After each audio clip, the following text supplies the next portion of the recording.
بسم الله الرحمن الرحيم، والصلاة والسلام على أشرف المرسلين. يتميز نهار اليوم بإجراء 965 فحص، من بينها 163 فحص تأكيد، يعني فحص الحلق والحنجرة، والبقية فحص سريع. وهذه الفحوصات كلها أدت بتسجيل 27 حالة إيجابية اليوم، تتوزع كما يلي: 3 حالات في القصر، 5 في تيارت، و3 في عرفات، 6 في توجونين، وحالة واحدة في دار النعيم، و7 حالات في الميناء، و7 في تفراغ زينة، وحالة في الشام.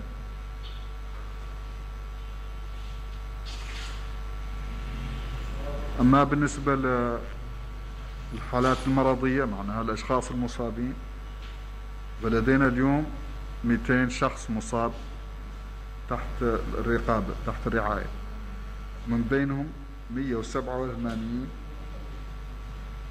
يعني هذا عدد الحالات المسجلة بالبلد من بداية الأزمة، 200 حالة، من بينها 187 حالة دون أعراض، وكيف قلنا بالماضي 6 حالات شفاء و6 حالات وفيات.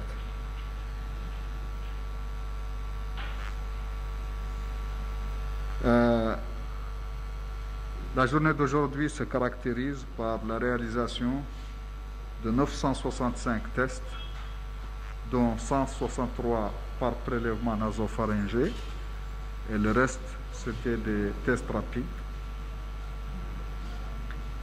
Ceci a permis de confirmer 27 nouveaux cas au cours de la journée d'aujourd'hui, qui se répartissent ainsi qu'il suit: 3 cas au Ksar, 5 à Teret, 3 à Arafat, 6 à Toujouni, 1 cas à Dar Naïm, 7 à Elmina, 7 à Tefrakh Zeyna et 1 cas à Cham.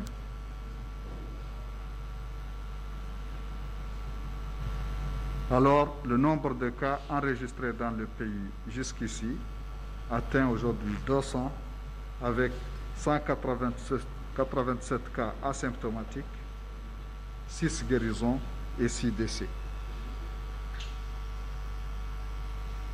وفي الأخير وكالعادة سنركز على إجراءات مكافحة جائحة كوفيد، ونذكر بها، ألا وهي البقاء في البيوت إلا للضرورة القصوى، ولأن بعض الإجراءات اتخذتها الحكومة في هذا الإطار سيسري العمل بها بعد أيام العيد. وبالطبع مع كل ذيك الإجراءات غسل الأيدي المتكرر والتباعد الاجتماعي، هذه مسائل ضرورية هي اللي توقف هذه الموجة اللي ملاحظينها ورك، وهذا عدد الحالات اللي يسجل. Donc c'était pour dire que on veut revenir sur les mesures de prévention, les mesures de protection contre cette pandémie, qui consiste bien entendu à ce que les citoyens restent dans leur maison, qu'on ne sorte des maisons que en cas de besoin vraiment indispensable. C'est de se laver les mains au savon le plus régulièrement possible et d'utiliser les masques ou d'autres tissus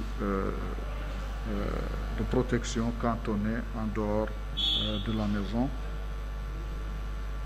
Et comme vous le savez, il y a eu des mesures qui ont été décidées par le gouvernement et qui vont prendre effet après la fête, qui, on espère bien, vont contribuer aux efforts visant à réduire ou arrêter même cette évolution qu'on observe aujourd'hui de l'épidémie avec ce nombre constant de cas tous les jours. Donc on espère que ces mesures vont contribuer à cela et que les citoyens vont eux aussi adhérer à ces mesures et vont les respecter. Wassalamu alaikum wa rahmatullahi ta'ala wa barakatuh.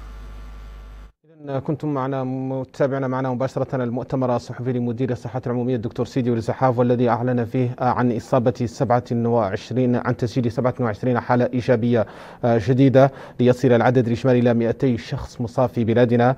طبعا هذه الحالات توزيعها هي 3 في مقاطعة الإكسر، و5 في مقاطعة تيرت، و3 على مستوى مقاطعة عرفات، و6 في مقاطعة تشونين، و1 في مقاطعة دار النعيم، و7 في الميناء، إضافة إلى 7 حالات في تفرق زينة، وواحدة في الشام بولاية داخلة نواديبو. طبعا مدير الصحة العمومية أعلن عن 6 حالات شفاء و6 حالات وفاة. إذا مشاهدينا الكرام، لمحاصرة الجائحة الزموا بيوتكم، ونحن نرافقكم بالمعلومة والخبر. ختام هذه النشرة